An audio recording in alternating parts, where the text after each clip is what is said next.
Bonjour et bienvenue sur la chaîne du chasseur d'étoiles de midi, chaîne de réflexion et d'humour sur les 12 coups de midi. Bon, bah alors comme vous le savez, le maître de midi actuel, c'est le fifou dansant, donc c'est le chouchou des ménagères de moins de 50 ans, c'est le chouchou de pas mal de personnes. Bon, je pense que aller sur 100 personnes, il y a peut-être 10% des gens qui vont pas l'aimer, parce que bon, c'est vrai, sympathique, il est dansant. Moi, à part sa chemise bleu turquoise, bon, il n'y a pas grand-chose que j'aime pas en lui. Donc voilà.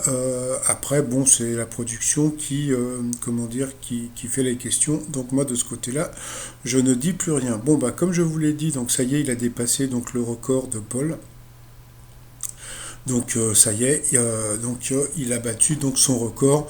Sauf que bon, petite réflexion du Clo-Clo, je voudrais bien voir la tête de Bruno quand il va se retrouver face à Paul dans les Masters. Ça va me faire penser un petit peu à Eric quand il y a eu les Masters, quand il arrivait toujours quatrième. Bon bah sinon, bon là comme on peut voir, donc voilà, donc bon il y a 20 émissions hein, pour quoi, oui 20 émissions avec aujourd'hui pour qu'il puisse donc le battre. Donc bon ça a été fait hein, puisque comme vous savez vous avez 5 émissions par jour, donc sur 4 émissions, ça y est, il a battu le record de Paul.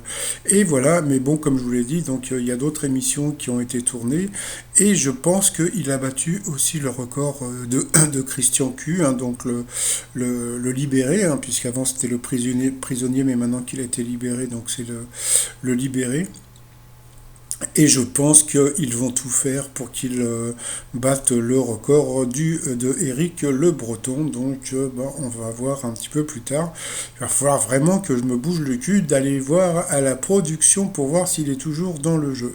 Sinon, alors petit coup de gueule, bon, voilà, moi il y a un truc qui m'énerve, c'est, voilà, bon, je veux bien que la production drague, comment dire, les jeunes. Bon, quand je dis drague, juste quand tu as parlé du prisonnier, quand je dis drague, c'est-à-dire que bon, voilà, pour faire venir des jeunes donc dans l'émission, donc ils mettent des questions de jeunes. Donc voilà, donc à chaque fois, donc qui chante, gna gna gna. Et ça, ce genre de truc, mais qu'est-ce que j'en ai à foutre? Je veux dire même que je sais pas. Donc je sais pas s'il y a beaucoup de gens qui sont intéressés par ce genre de questions, mais bon, on va dire que c'est pour les jeunes. Et puis alors l'autre truc qui est assez rigolo, c'est qu'ils ont invité donc pas mal de youtubeurs, dont ce monsieur Inomax ou Inonax, je sais pas, que je connaissais pas.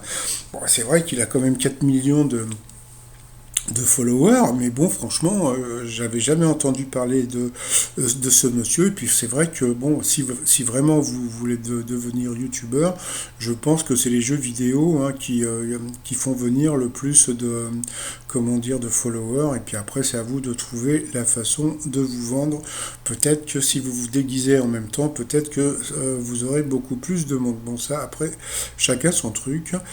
Sinon, bon, idem, donc Bilal Hassani, donc etc. etc. Bon, bah, on va rester cool par rapport à ça. Bon, pour ça, on va dire que la production veut rajeunir donc le jeu, parce que c'est vrai aussi qu'il y a un autre truc, c'est que je sais pas si vous avez remarqué, mais il y avait eu un genre de buzz sur les publicités donc des 12 coups de midi, c'est qu'à chaque fois qu'il y avait des pubs, c'était des pubs pour les couches anti-fuite, donc des pubs entre guillemets de vieux. Donc et c'est pour ça qu'il y avait quand même pas mal de gens qui gueulaient pendant le confinement en disant mais c'est quoi ces pubs? On voit des pieds, on voit comment dire, on voit des protège-slips, etc., des couches, etc.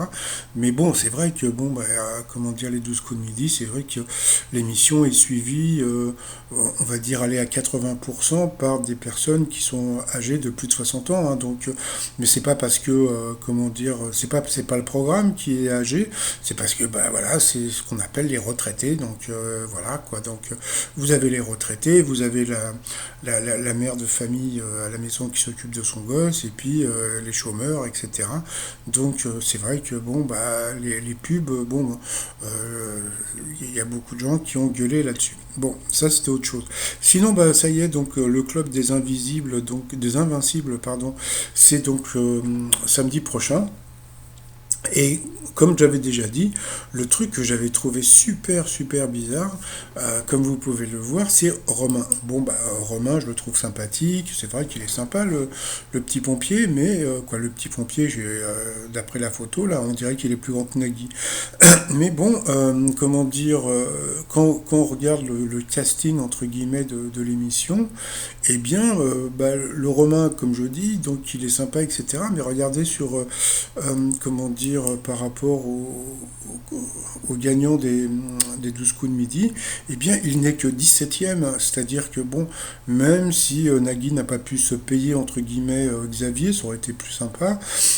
J'ai rien contre Romain, hein, franchement, mais c'est vrai qu'il n'est que 17e. Et puis, bon, il y avait d'autres gens avant lui, etc. Mais comme je pense que Romain avait fait donc l'émission de Nagui, et je crois que Xavier n'a jamais fait d'émission de Nagui, il a fait Question pour un champion, mais donc je pense que c'est pour ça que Nagui l'a pris, parce que c'est vrai qu'après, il y a eu, si, je crois aussi qu'il y avait Benoît, voilà, Benoît du Nord qui avait fait aussi Tout le monde veut prendre sa place, je crois, hein. Donc c'était, mais bon, c'était il y a des lustres.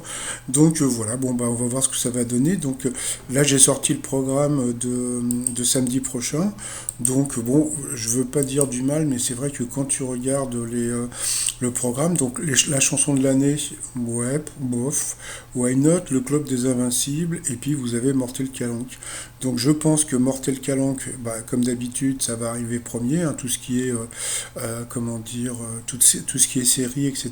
Donc en général, de ce côté-là, il n'y aura pas photo. Puis après, il va y avoir une petite bagarre entre le club des Invincibles et puis la chanson de l'année. Et je pense que c'est la chanson de l'année qui va arriver deuxième. Non pas que le club des Invincibles ait une émission qui, comment dire, qui va pas intéresser les gens. Je pense qu'elle peut intéresser les gens, mais je crois que d'après ce qu'on a pu voir, euh, comment dire, je crois que la façon de faire du jeu, je sais pas, il y a un truc qui va pas, c'est-à-dire que bon, il y a des sélections dans le jeu, etc., etc. Donc je sais pas, donc on va dire que c'est à voir, donc j'en ferai une critique dimanche, hein, puisque donc ça sera samedi soir. Mais là, franchement, je sais pas, je pense que ça peut arriver non troisième, parce que je pense que la chanson de l'année peut arriver deuxième. Bon bah on verra bien. Sinon pour finir une petite blagounette, hein, comme vous savez donc dans le vaccin Pfizer, vous avez ce qu'on appelle de l'ARN messager. Donc voilà, c'est ce qui bloque comment dire, le virus. Et puis ben, en France, nous avons l'ARN mais âgé. Qu'est-ce qu'il est drôle. Donc voilà, et puis bon, pour finir, donc le t-shirt Forever Young, toujours jeune.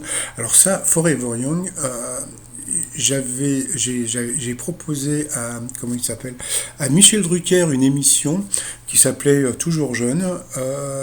Et le truc que j'ai vu, c'est que quelque part, Thierry Ardisson va sortir une émission bientôt qui était basée un petit peu sur le même concept que j'avais, c'est-à-dire de prendre des personnalités de maintenant, donc comment dire, bah, je sais pas, des chanteurs de 50, 60 ballets, etc. Et puis donc avec le système de, je sais plus comment ça s'appelle, où vous pouvez rajeunir le visage, etc. Ça avait été fait donc dans au César, ils avaient fait ça avec, comment elle s'appelle, Vanessa Paradis, c'est surtout sur TF1, comment il s'appelle, je sais plus l'humoriste, Canteloup, qui fait souvent ce truc-là. Donc, et donc Ardisson va faire des interviews de personnalités qui sont décédées. Donc bon, c'est une bonne idée, mais moi je voulais faire donc j'ai proposé à Michel Drucker donc une émission qui s'appelle Forever Young, donc toujours jeune, où on peut voir donc imaginer Renaud avec sa tête d'avant et idem pour plein d'autres chanteurs. Donc je pense que ça aurait pu être un super bon concept. Entre temps, et ben comment dire, Drucker a eu son problème de santé.